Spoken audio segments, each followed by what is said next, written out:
I'm the utterly deranged, vicious male supporting role in this story. Not only did I drug the female lead, Willow, and get her pregnant, I even kidnapped her child to blackmail her. However, what the system never expected was that, even after all that, the love-obsessed female lead still couldn't forget me. So, in order to let the male lead, Makoto, successfully conquer her, the system faked my death. When I opened my eyes again, 6 years had already passed. I stood on the street, penniless. The male and female leads were already living happily ever after, while I had just escaped from a fire, so disheveled that I didn't even have shoes on. So, in confusion, I sent Willow a message. Can you lend me some money? The call came back quickly, but the one speaking wasn't Willow. After a brief silence, a little girl deliberately said in a cold tone, "Oh, another one pretending to be my dad." Chapter 1. But she still came. A kind passerby told her where I was. There was a brief pause in her breathing on the other end. Her voice was soft and gentle, and she hung up quickly. She said, all right, I'll be there soon." I returned the borrowed phone to the passerby and thanked them silently. When I was young, a fever ruined my throat. Since then, I haven't been able to speak. Not long after, a car stopped in front of me. A little girl hopped out, kicking her legs as she jumped down. When she saw my face, her eyes flickered. She kept a straight, cold expression and quietly looked me up and down for a while. Her gaze fell on my bare feet, dirty, messy, covered in soot, because I had just escaped from a fire. When I opened my eyes again, I had unexpectedly time-traveled to 6 years later. Scratching my head, I belatedly felt a bit embarrassed, but pretending not to care, I used sign language. "Sorry, could you lend me some money? I'll leave right away." 6 years had passed. The male and female leads were already living happily ever after. Even my daughter had started calling someone else dad. Halfway through signing, I suddenly remembered that Emma couldn't understand sign language. I borrowed a phone from the driver and was about to type. But Emma, looking a bit unhappy, pushed me into the car. It was rush hour. I thought she was upset because of the honking from the cars behind us. She turned her head to stare out the window, saying nothing. I had no choice but to hand her the phone to read. Emma tilted her head and asked, "How much do you need?" I typed, 1,000. Emma stared at the number for a while, then said uncertainly, 1 million. My vision went black for a second. Completely dumbfounded, I hurriedly waved my hands. Emma pressed her lips together, her childish voice full of innocence. "Is it not enough? I don't have that much money. When we get home, I'll ask Mom to give it to you." I tapped furiously on the phone screen, but she pushed the phone away when I held it out again, her small voice sounding a bit muffled. "I don't recognize a lot of words. I can't understand." How many words could a 6-year-old possibly know? Just now she recognized something as complicated as borrowing money. Yet now she couldn't even tell the difference between thousand and million. I gave up in frustration, lowering my head. I noticed that Emma had put her shoes on the wrong feet, and her socks didn't even match. Did she rush out that quickly? I rubbed my temples and pointed, trying to remind her, but she seemed to misunderstand. Tilting her head, she asked, "You want to hold my hand?" Pouting slightly, as if reluctant, she still stretched her hand toward me. She said, "Fine.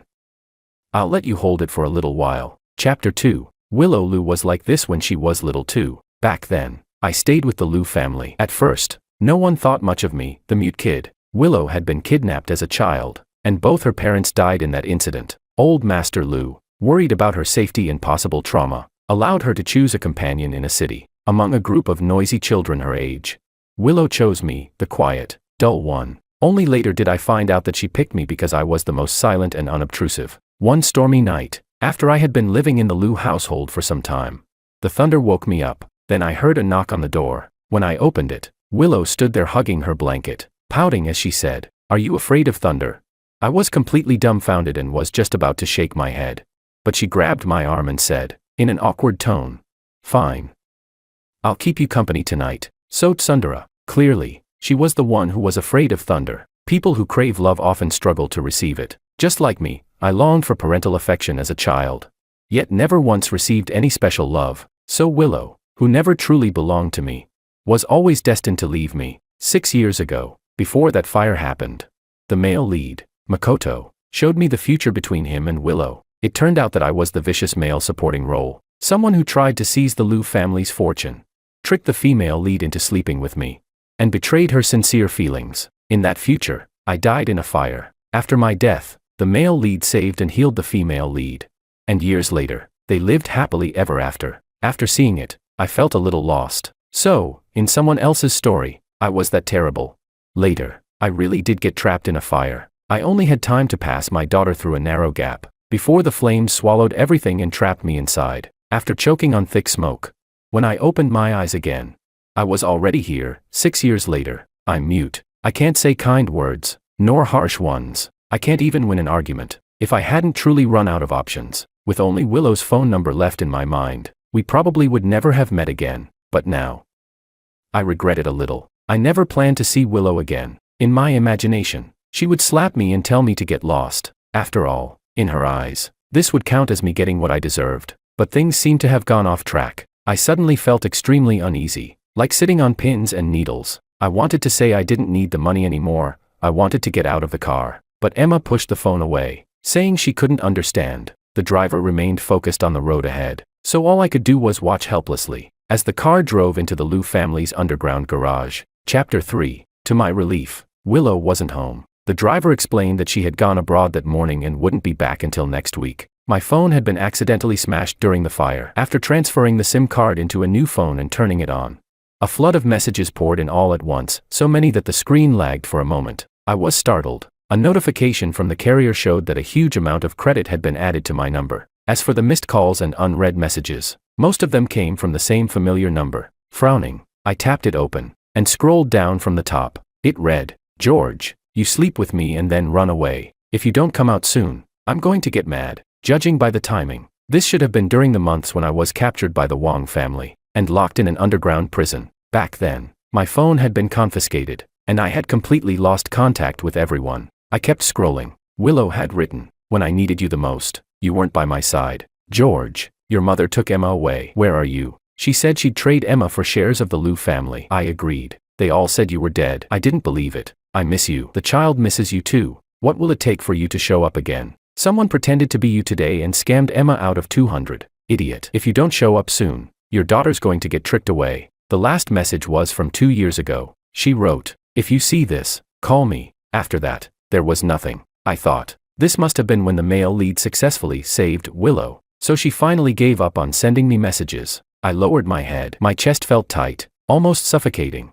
Yet I couldn't explain why. Actually, I had already seen it. While I was standing on the street waiting for Emma, I saw the advertisement on a giant screen at the mall. Back then, I looked up blankly as it played a promotional video of Makoto endorsing the Liu Corporation. I smiled bitterly. So it's true. No one is indispensable to anyone else. Now that they're happy, my appearance would only be a disturbance. I had been about to leave, but Emma just happened to appear in front of me, and by a strange twist of fate, I ended up getting into the car and coming back with her. I checked the balance in my account. I didn't know whether the Liu family simply didn't care about the little money I had, or if they thought I was too insignificant to bother with. Even after my death 6 years ago, they hadn't even closed my account, holding onto the reassuring balance. I planned to transfer the money for the phone and clothes to a servant, and ask them to pass it along. Then I would leave. Since everyone was already happy, there was no need for me to disturb them anymore. Just as I pushed the door open, Emma, who was standing outside, instinctively took a step back. Startled by me, she lifted her chin slightly and asked in a deliberately casual tone, "Where are you going?"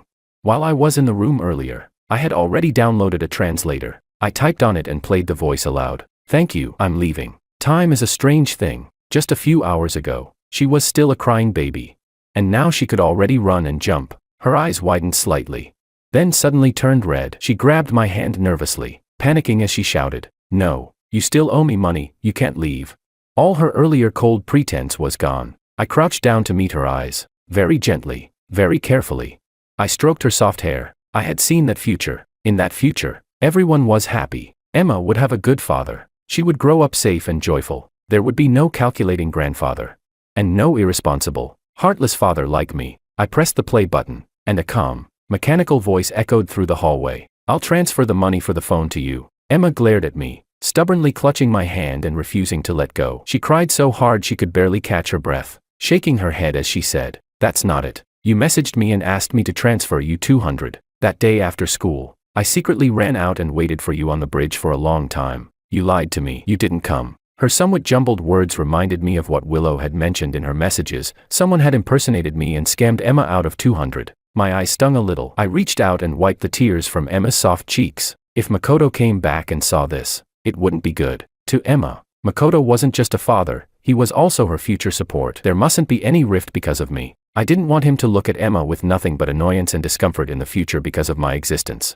I wanted to leave before Makoto returned. Just as I turned around, Emma suddenly lunged forward and hugged one of my legs. I swallowed the bitterness in my chest and looked down helplessly at her as she clung to me, refusing to let go. Then, a faint rustling sound came from ahead. Sensing something, I lifted my head and met a pair of dark eyes. At the end of the long corridor, someone stood there, travel-worn. Her coat was soaked by the heavy rain, and her voice was hoarse. Willow's voice trembled as she said, "George, how could you bully a child like this?" Chapter 4. I don't know when the rain outside started falling, but in a bit of panic, I pried Emma's hands off me, then quickly looked past Willow, checking behind her. When I didn't see anyone else, I finally let out a sigh of relief. Emma clung to me again, hugging my leg as she shouted at Willow, "Mom, hurry and give Dad 1 million. If you give it to him, he won't leave."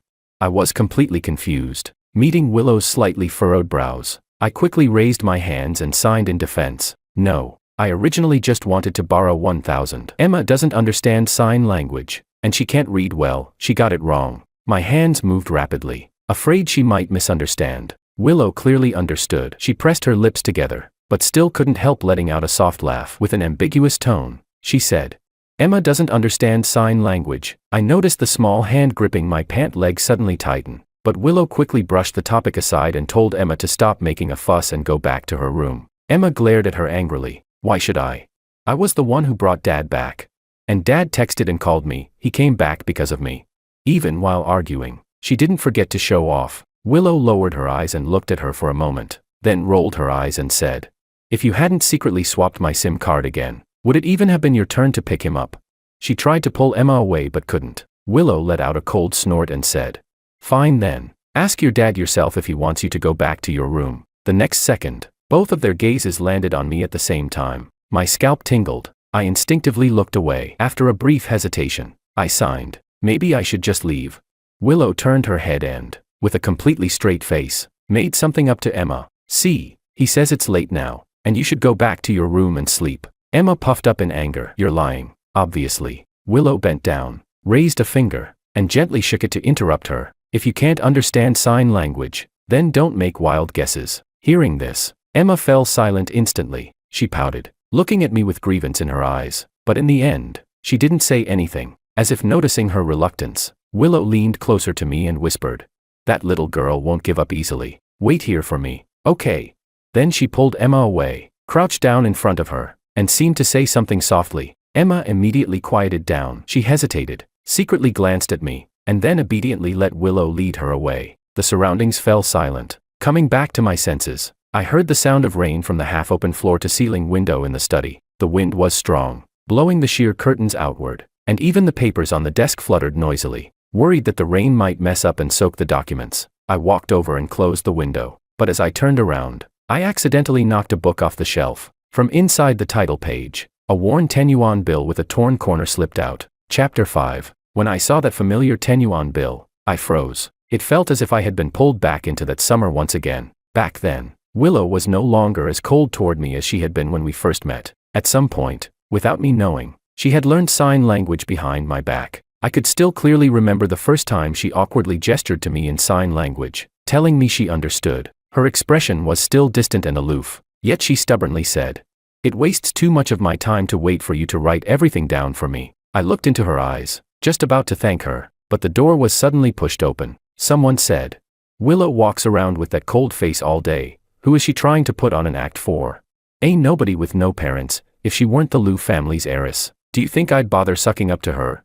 When old man Liu dies, let's see who's still there to protect her." Willow's expression remained indifferent, but the moment she heard old man Liu, her face turned cold, her lips pressed into a tight line. The person didn't seem to notice Willow, Liu and me at all. Hidden in the corner behind stacks of boxes, I recognized that voice. It was Martin, the youngest son of the Han family. Today was Grandpa Liu's birthday banquet. Earlier, Martin had tried to strike up a conversation with Willow and asked for her WeChat. Willow had simply replied coldly that she didn't use WeChat. When he left, his expression had been terrible. This was why. But honestly, Willow really didn't use WeChat, and she was always sparing with her words toward everyone. So she wasn't targeting him specifically. She treated everyone the same, cold and distant across the board. Everyone knew that ever since her childhood kidnapping, Willow had always been quiet and expressionless. People were long used to it, but in his eyes, it became her putting on airs. After insulting Willow, he turned to insult me as well. That useless mute from the Wong family too, always trailing behind Willow like a simp. Does he seriously think he can latch onto the Liu family?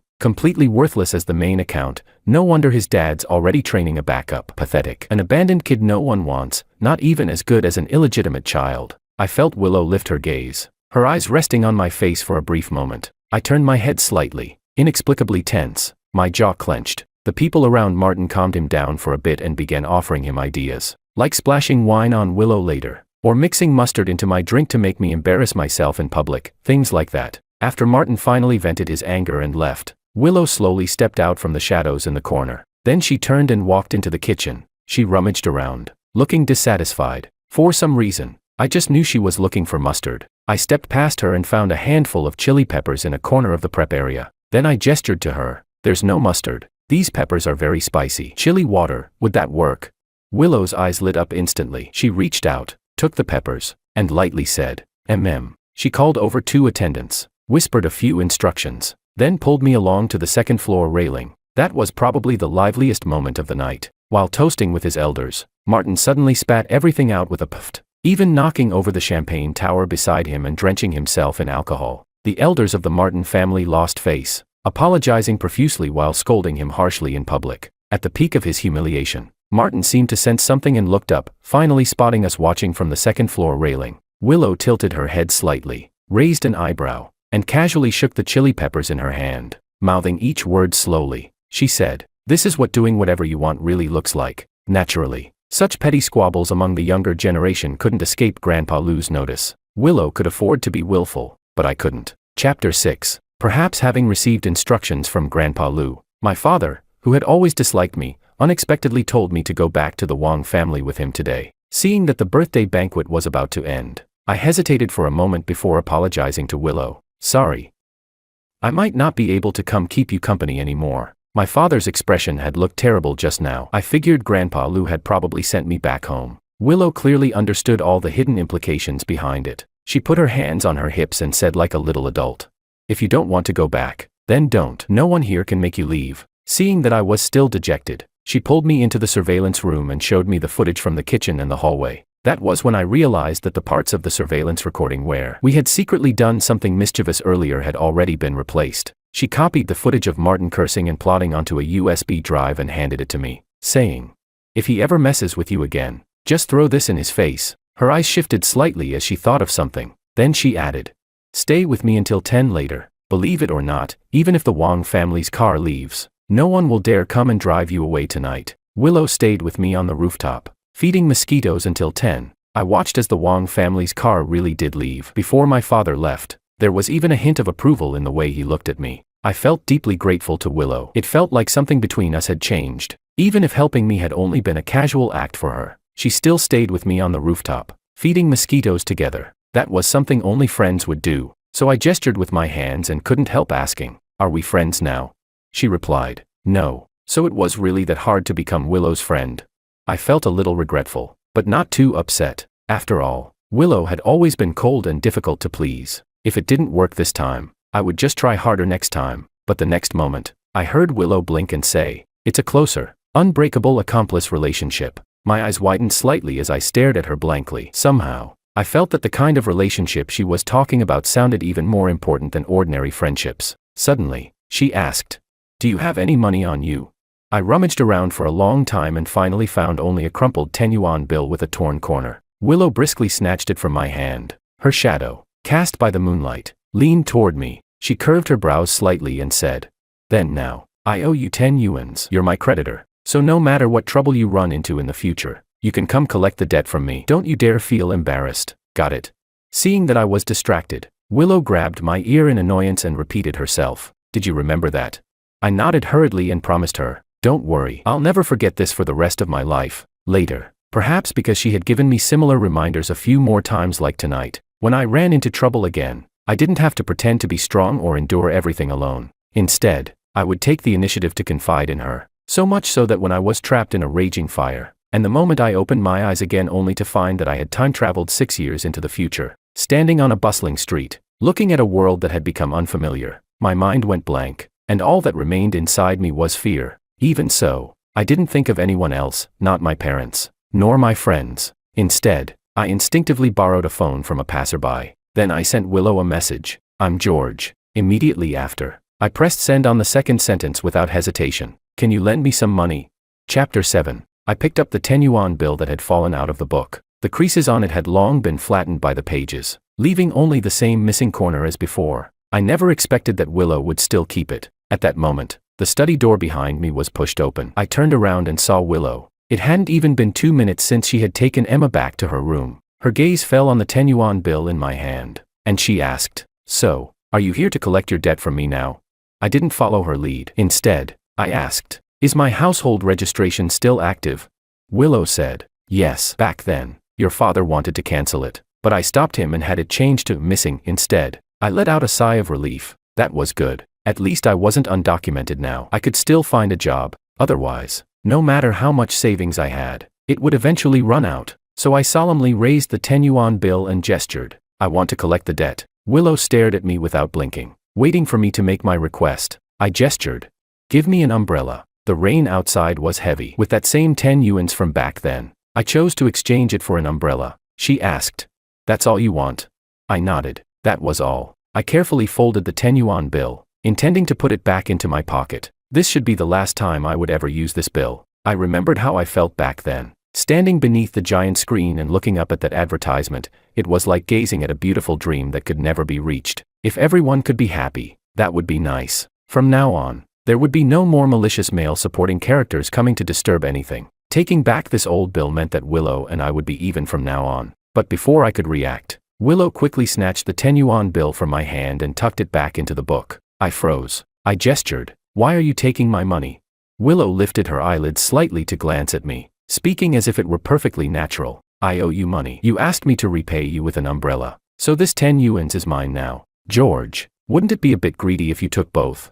That actually made sense. But if that was the case, then the final say over how the 10 yuan debt was settled would always remain in Willow's hands, which meant we would never truly be untangled from each other. I had been led right into her logic. Frowning, I gestured, "Then just return the money to me. I don't want the umbrella anymore." I reached out to grab it back, but Willow suddenly let out a soft cry. "You're hurting me." I instinctively loosened my grip. She immediately curved her eyes into a smile and mischievously hid the book behind her back. Our eyes met. She looked at me and said, "Then let's say I'm borrowing another 10 from you." Seeing that I was about to gesture again, she pushed my hands aside and said, "Stop dragging this out. Just tell me, what do you want?"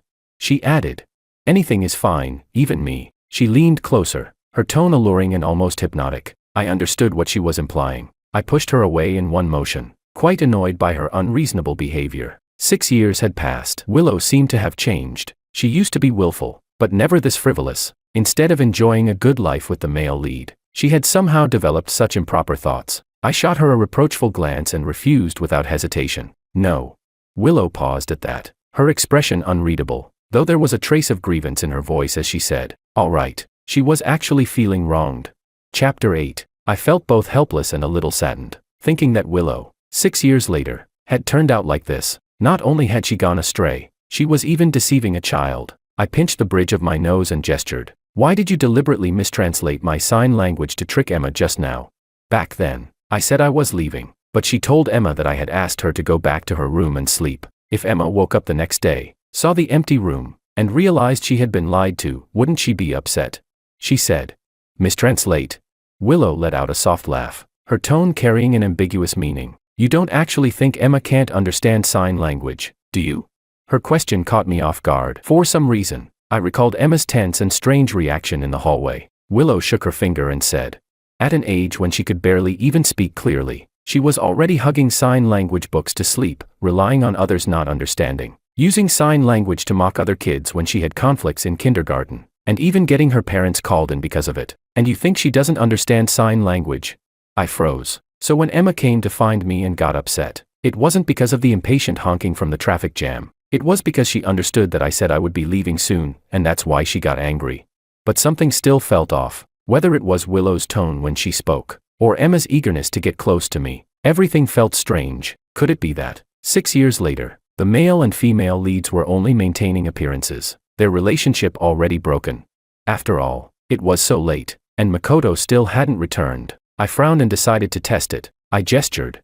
Don't worry, after all these years, I've already let it go. I won't interfere with you and Makoto. Willow pressed her lips together. Clearly stunned for a moment, she said, "What does he have to do with this?"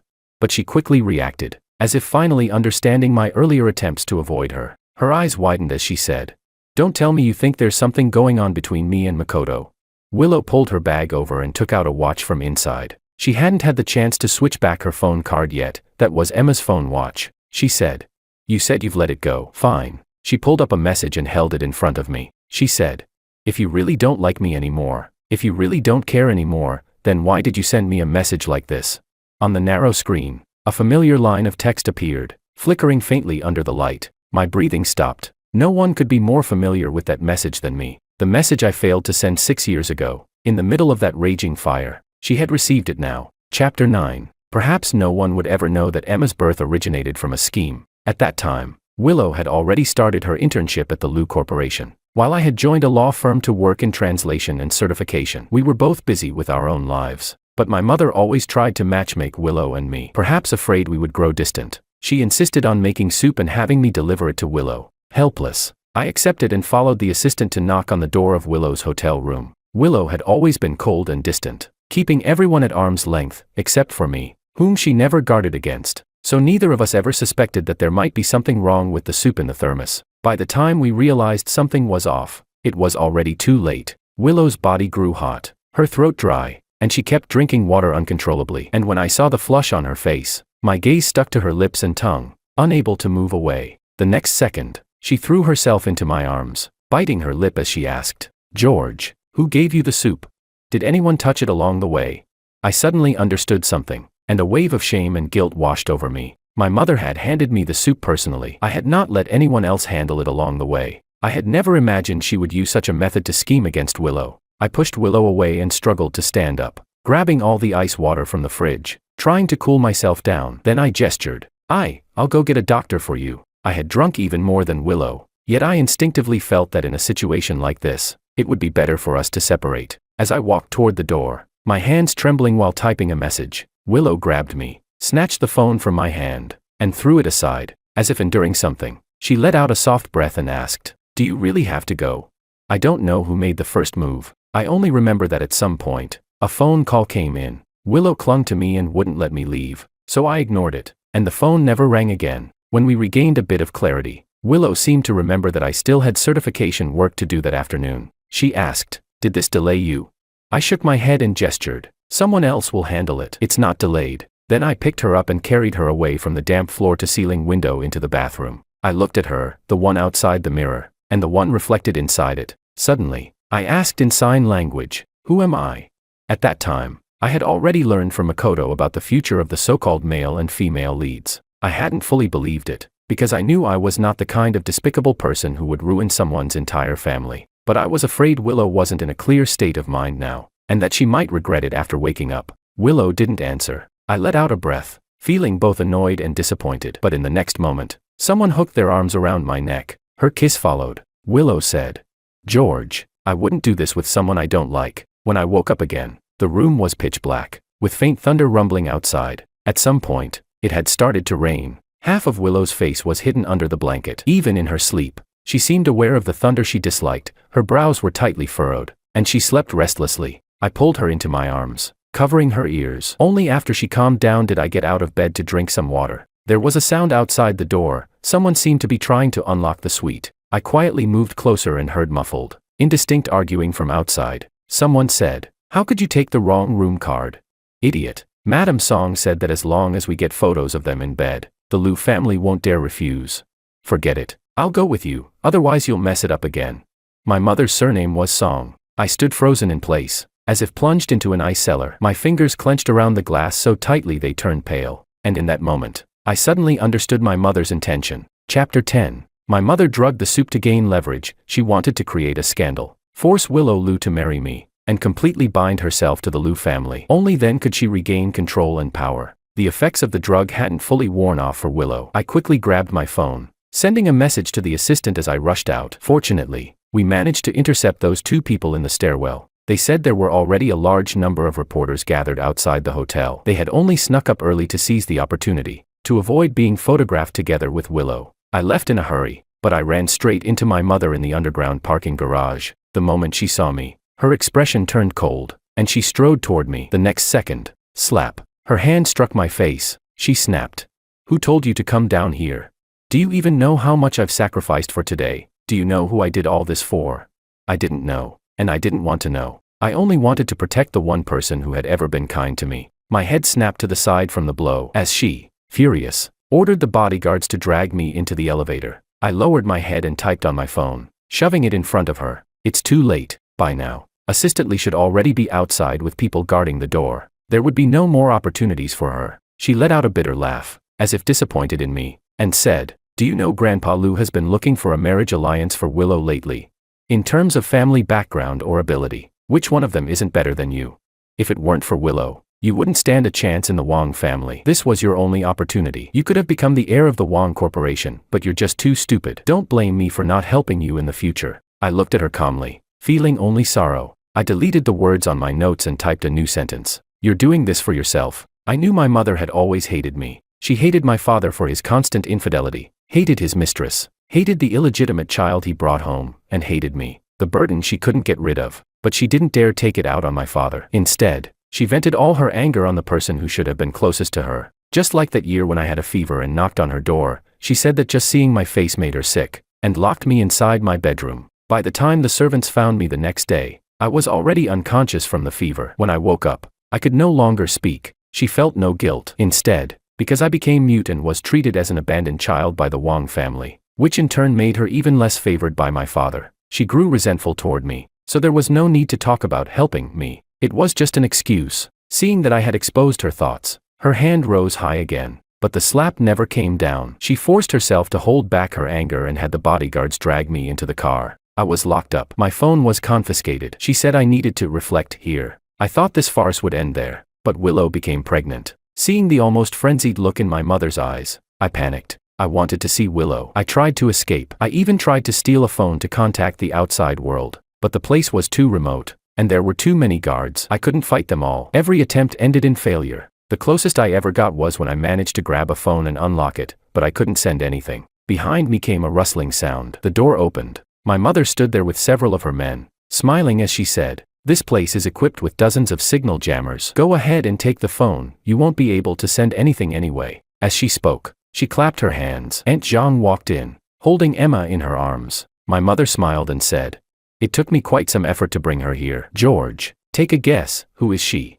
I lunged forward like a madman, but was once again pinned to the ground by the guards, unable to move, until one night, a fire broke out. I was awakened by thick smoke drifting in through the crack of the door. I rushed to the door and kicked it with all my strength, but it didn't budge at all. Chapter 11. There was soon movement outside the door, but it didn't seem to be going smoothly. My mother cursed impatiently, then said coldly, "The key is stuck in the lock." She ordered someone to hack a gap into the door with a fire axe. The flames were already raging. I only had time to pass Emma out through that opening first. In the next second, tongues of fire licked up the door. The choking smoke was almost suffocating. Through the flames, I met her eyes through that broken opening. It took her only a second to make a decision. She abandoned everything, including me, and turned away, carrying Emma. I stood there blankly, my lips parting instinctively, confused and lost. "Mom."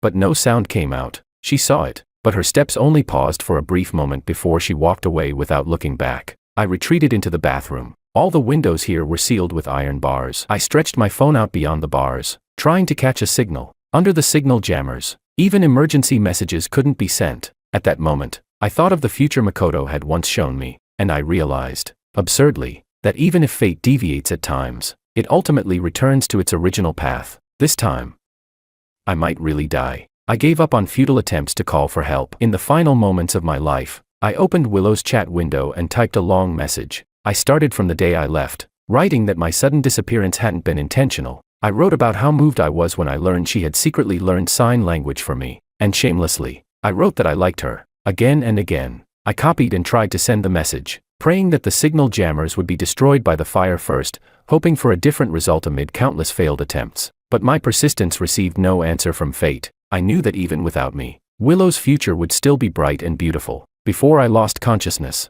I had only one thought. What a pity. Just like back then, when I curled up in a corner, deleting and rewriting, leaving one final line at the end of the message. What a pity. It seems I can only walk with you this far. Chapter 12. But that message, delayed by 6 years, was ultimately sent successfully. While searching for a signal in the fire, my phone had accidentally fallen to the ground. I thought it had been damaged, but it stubbornly followed me 6 years into the future, and before it completely died, it managed to connect to a signal and sent that message without me even knowing. But that didn't change anything, because I had missed an entire 6 years. In this timeline, the male and female leads were already together. I suppressed the bitterness in my eyes and refuted what Willow had said earlier. Don't tell me you think there's something going on between me and him. Keeping my expression as neutral as possible, I gestured. I saw your collaboration advertisement. It's good. You two match well. I wish you both happiness. Then I gestured again. And you said you wouldn't do that kind of thing with someone you don't like. I actually believed you. Doesn't that just make me a complete clown? I gestured rapidly, saying whatever came to mind, my words completely lacking logic. Perhaps because my attack had no real impact. Willow ended up laughing instead. She took out a household registration booklet from the drawer and pointed to a certain line on a certain page, saying unhurriedly, "George, what does this word say?"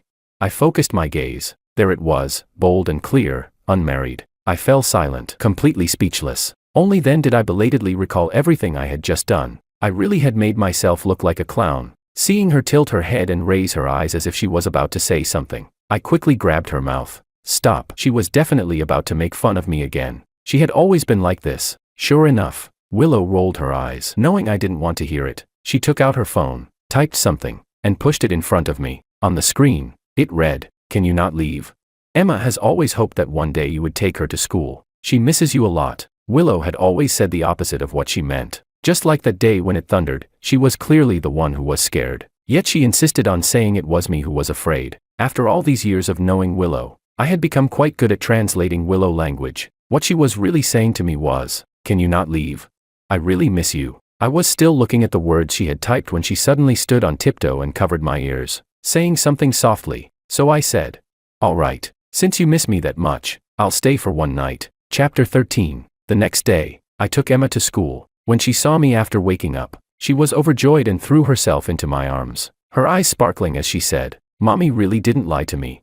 Only then did I realize that Willow had promised Emma, if she went to sleep obediently, she would still be able to see me the next day. No wonder. Even though she was reluctant, she still listened and went with Willow. I returned to the same law firm as before. Before stepping in, I had prepared myself countless times. After all, I had disappeared for so many years, the firm had probably already fired me. But when David saw me, his eyes lit up. He said in surprise, "Man, you're finally back." David said that back then, my sudden disappearance had indeed made him very angry. But one day, Willow suddenly came to see him. After learning the truth, he let it go. In fact, I had originally been specially recruited into the firm by David. Compared to others, I could only communicate with deaf clients using sign language, so my usefulness was quite limited. I had relied on sheer persistence to translate the most difficult foreign language documents that others in the firm didn't want to deal with. There were many technical terms. During that time, I stayed up almost every night until dawn. On the day I was officially hired, no one in the firm objected. David glanced at his watch and said, "Perfect timing. There's a deaf client in the hospital today. Come with me." I handed over the relevant case files to David. The client had a low level of education and could barely write. Communication relied entirely on sign language. After the car accident, even defending his rights had become extremely difficult. Just as I was about to leave the hospital, I suddenly stopped. From afar, my eyes met my mother's. She was wearing a hospital gown. When she saw me, she froze for a moment, then calmly dismissed the caregiver. "It's good, you're still alive." We stood there in silence for a while before she spoke again. "Actually, I went back that year. Don't resent me. The smoke was too thick. I could only take the child and leave first. By the time I wanted to go back for you, it was already too late." I typed a few words on my phone. "It doesn't matter. None of it matters anymore." Time had left deep traces on her face. Her eyelashes trembled slightly. She took a deep breath and suddenly asked, "You've always been like this, only caring about the people you like, ignoring everyone else. George, when you say it doesn't matter anymore, does that mean I'm an outsider to you now too?" I didn't refute her. She continued, "Emma actually resembles you quite a bit. Every time I see her, I'm reminded of what you were like as a child." I cut her off coldly. "You have no right to mention her. I had been abandoned twice in my life. Once when I was 8 years old, When I had a fever, my mother locked me alone in a room. The second time was when the fire broke out. She took the child for the ransom and never looked back. I was someone who could be discarded at will. Someone who didn't matter, like the weeds growing by the roadside. But Emma was not. She would grow up in a loving family. Every word she spoke would be heard. She was not me. She would not be abandoned like I was. She would not lose her voice for years like I did, yet my mother couldn't even understand a single sign. Perhaps understanding what I meant, her voice quieted. With a self-mocking tone, she said, "You were right that day. I did it all for myself, for my own benefit. Willing to use anything, family, friendship, everything. The doctor said it was caused by overwork. Maybe this is my punishment." My gaze fell on the hospital wristband on her arm. Late stage. I lowered my head and typed, "Mrs. Song, if there's nothing else, I'll be leaving now." But she smiled faintly and said, "I'm happy for you." She lifted her eyes, her gaze drifting somewhere behind me. She said, "Your life is better than mine, George. I hope your future is nothing but smooth roads." I followed her gaze and turned around. I saw Willow, slightly out of breath, standing not far away in the bustling crowd. The moment she saw me, she ran toward me. Before I could react, she threw herself into my arms and held me tightly. Chapter 14. At some point, my mother had already left. Willow said, "It's okay, I'm here." I sniffed, holding back the sting in my nose, and gently patted her back. Then I asked, "Did you come to pick Emma up from school with me?"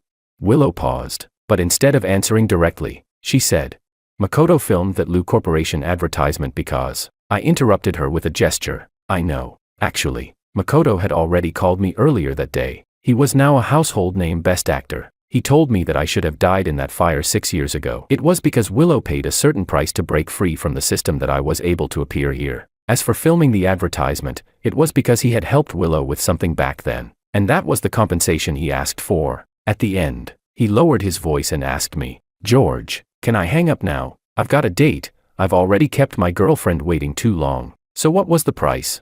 I didn't know. Instead, rather inappropriately, my thoughts drifted back to last night, when Willow covered my ears and said something to me. After I lost my voice, I had countless times tried to speak in front of a mirror. What she didn't know was that I could actually read lips. When the world fell into silence, I saw her pause for a moment and say to me, "I love you." I had once spoken, only to receive no response from my parents. After being constantly ignored, all that remained of me was caution and restraint. So even the smallest kindness became something I treasured deeply. I tried desperately to smooth out every edge of myself, thinking that would make others accept me, until one day, I met Willow. She looked cold and distant, yet she reached out her hand to me when I fell, seriously helping me up when I was bruised all over. I thought our meeting would be brief, but she stubbornly stayed by my side, and told me, "George, you don't need to please anyone." Suddenly, I asked, "Can I still make a request now?" She said, "Of course." I gestured. "How about going to the Civil Affairs Bureau with me to sign a long-term contract?"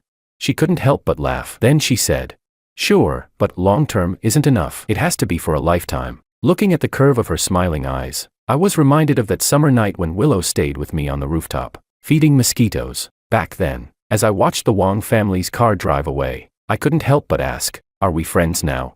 And I remembered her tilting her head, blinking at me, and saying with a soft laugh, "Now we're accomplices." Willow Extra. Chapter 1. Emma was only 4 years old the year she was scammed. After school, she secretly slipped out, thinking no one noticed, when in fact, a bodyguard had been following her the whole way. She stood alone on the bridge for 2 hours. By the time Willow arrived, the back of her hands were covered in mosquito bites. The moment she saw Willow, the little girl, who had been pretending not to care, instantly had red-rimmed eyes and reached out her small arms to hug her mother. Only then did she allow herself to feel wronged. Choking back sobs, she handed her phone watch to Willow and asked in a muffled voice, "Mom, why didn't Dad come?"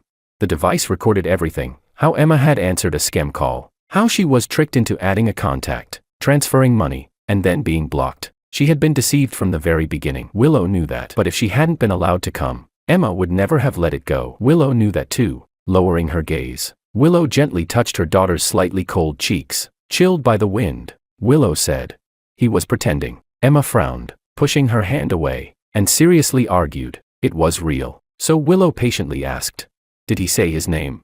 You only got that phone watch last month. How did he know your number? And did you forget, when Daddy was little, he got sick and can't speak, so he only sends messages to you. He wouldn't call you." Emma stared at the ground, finally seeming to realize something. She fell silent, her mood low. Children are easy to fool. All it took was one question, "Are you my dad?" and the other party went along with it, changing their approach to continue the scam. After returning home, Emma remained quiet and downcast. During dinner, she suddenly asked Willow, "Mom, can you teach me how to read? If someone sends me a message next time, I'll ask for their name first and have them write it out." That night, Willow taught her how to read and write. Her small hand gripped the pen tightly, tracing each stroke carefully as she asked, "George Wong, what does this mean?" Willow answered, "It means a full name, surname and given name." Emma stared at the characters for a while, then frowned and said innocently, "It's so hard to write. Can't I just write Wong?" Willow asked in return, "If someone calls you Wong, would you know they're calling you?" Emma thought hard for a moment. It seemed she wouldn't. Willow said, "You can only find him if you remember his full name." Emma nodded and remembered it. After carefully tracing several pages, she seemed to think of something and casually asked, "Then, does Dad have your phone number? So when he sends messages, does he only send them to you?" Willow didn't realize the little schemes in the child's mind at that moment. She simply thought Emma had learned her lesson and wouldn't be fooled again. So she gave a soft And so, at that time, she had no idea that over the next 2 years, her phone SIM card would be secretly swapped out again and again. Chapter 2, Willow Extra. That night, a heavy storm broke out. Thunder crashed through the deep night. She sat by the floor-to-ceiling window, still unable to sleep. When she was young, she had been kidnapped and witnessed her parents' deaths with her own eyes. Very few people knew that the day she was kidnapped happened to be a stormy night just like this. Every time it rained and thundered, George would come to find her. But now, George was gone. As a child, she feared thunder. Later, she grew to resent it. Now, all she felt was silence. Why was it so quiet? She stared at the curtain of rain outside, feeling the emotions she had long buried break through like a dam collapsing in the storm. She missed him, so much that it ached. After a moment, she got up, put on her shoes at the entrance, and, on the kind of stormy night she hated most, went alone to the cemetery. She stood in the rain, quietly looking at the gravestone for a while. Then she threw away her umbrella. Under the stunned gaze of the caretaker, she dug open the grave with her bare hands, tears mixing with the rain. She was going to take George away. It had taken her many years to help George break the habit of bottling everything up inside. She knew about Wong father's opportunism. She knew about Wong mother's manipulation. She knew how desperately George had tried to escape. She knew he would never want to remain in this cold grave, built by the Wong family, filled with nothing but false affection. In the raging storm, she carefully lifted the urn, but the moment she held it, her tears abruptly stopped. The weight was wrong. At that instant, her heart began to pound violently. She shielded it carefully with her umbrella and opened it. Empty. The world fell silent. Only the sound of her heartbeat remained. She stood there, stunned for a moment. Then, suddenly, she let out a soft laugh. George wasn't dead. That night, as she dug up the grave, she laughed out loud in the raging storm. Chapter 3, Willow Extra. That night, she had a dream. She dreamed of another world. In that world, she also dug up his grave on this very night, but unlike her, that version of her wasn't so fortunate. The urn was not empty. The conquest mission in that world was just as unsuccessful, until one day, Makoto found a way to evade the system's surveillance and came to her. Makoto spoke casually, saying that the so-called mission might just be a scam. He realized that George was completely different from how he appeared in the storyline he had, including that sudden fire, which was very likely the system's doing. The system used its energy to rewrite the original world, issuing missions for the players to follow the script and conquer the female lead. They had all been deceived. Willow listened quietly as he spoke, hearing his excitement as he said he could help her. But Willow only asked one question. She said, "You still haven't given up, have you?" Half-truths mixed with lies, trying to get close to her and continue the mission. "You're still planning not to give up, aren't you?" Exposed. Makoto shrugged, somewhat regretful as he said, "All right, now I really have given up." But with Makoto's help, she still obtained a chance to negotiate with the system. The system had long grown tired of this world that couldn't be conquered. All it wanted now was to end things quickly and reclaim the energy it had used to rewrite everything. So, for the first time, it relented and agreed to Willow's condition, to send him from that fire, to 6 years in the future. Willow asked, "How do I know you won't interfere with that world afterward?" The system fell silent for a moment. Then, in front of Willow, deleted all its anchors. If there could be a world where happiness existed, then that would be enough. After that day, the system demanded that Willow continue cooperating to complete the mission. Willow ignored it. Faced with the system's hysterical questioning, she only found it foolish. Willow even laughed softly and said, "When a liar deceives another liar, isn't that perfectly normal?" By then, many years had passed, so many that Emma had already grown up. One day, Willow asked her, I'm going to find your father. Will you be okay on your own? Emma was silent for a moment, then gently placed the urn into her arms. She said, "Go ahead, Mom." At last, she fulfilled what she had wanted to do on that night more than 10 years ago, when she first dug up the grave. Their time had stopped just before they could say their love aloud. She carried his urn and slowly scattered his ashes into the vast, untamed sea. Then, she leapt. So this was the end. But at that moment, she suddenly remembered the day they first met. Many years ago, the world had been noisy and restless, some people fearful, others flattering. They had simply met each other's gaze by chance. Across the distance, back then, George had given her a gentle, quiet smile. He saw through all her clumsy disguises. Though he wasn't afraid of thunder at all, he still came to find her on every stormy night afterward. Every time, he was the one who came first. When she opened the door, she would see him standing there, frowning seriously, holding up a handwritten note that read, "It's thundering again, so tonight, I'll reluctantly keep you company again. Miss."